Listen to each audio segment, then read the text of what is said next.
அமைதி அதிவேகமான இன்றைய காலகட்டத்தில் எல்லோரும் எதையோ நோக்கி ஓடிக்கொண்டு இருக்கிறார்கள். ஆனால் நேற்றைய சூழ்நிலையை மறந்து தன் காரியம் நடக்க என்ன வேண்டுமானாலும் செய்கிறார்கள். யாரை வேண்டுமானாலும் காயப்படுத்துகிறார்கள். அப்படி காயப்பட்டவர்கள் எதிராளிக்கு எந்த பதிலும் கூறாமல் அமைதி காக்க அது அவர் பலத்துக்கான அறிகுறி. அப்போதுதான் காயப்படுத்தியவர்கள் அவர்கள் தவறை உணர்வார்கள். ஜப்பானில் குழந்தைகள் பேச கற்றுக்கொண்டதும் முதலில் கற்றுக் கொடுக்கப்படும் வார்த்தைகள் அன்பு, மரியாதை, ஜப்பான் ஆகியவைதான். பேச ஆரம்பிக்கும் போதே நாட்டின் பெயரை சொல்லி பழக்கி தேசபக்தியை வளர்க்கிறார்கள்.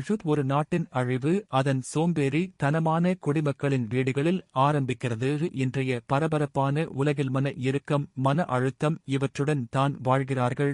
நிம்மதியை தொலைத்த இடத்தில் விட்டுவிட்டு வேறு இடத்தில் தேடுகிறார்கள்.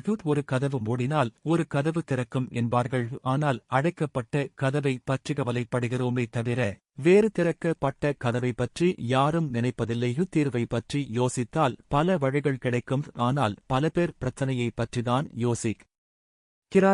வாழ்க்கை என்பது வெங்காயம் போன்றது. அதை உரித்து பார்ப்பவர் கண்ணீர் சிந்த வேண்டியிருக்கும். எனவே சுற்றி உள்ளவர்கள் எப்படி இருந்தாலும் அந்த சூழ்நிலையில் அமைதி காத்து அதன் மூலம் நம் மதிப்பையும் உயர்த்தி சந்தோஷமாக வாழ்வாங்க வாழ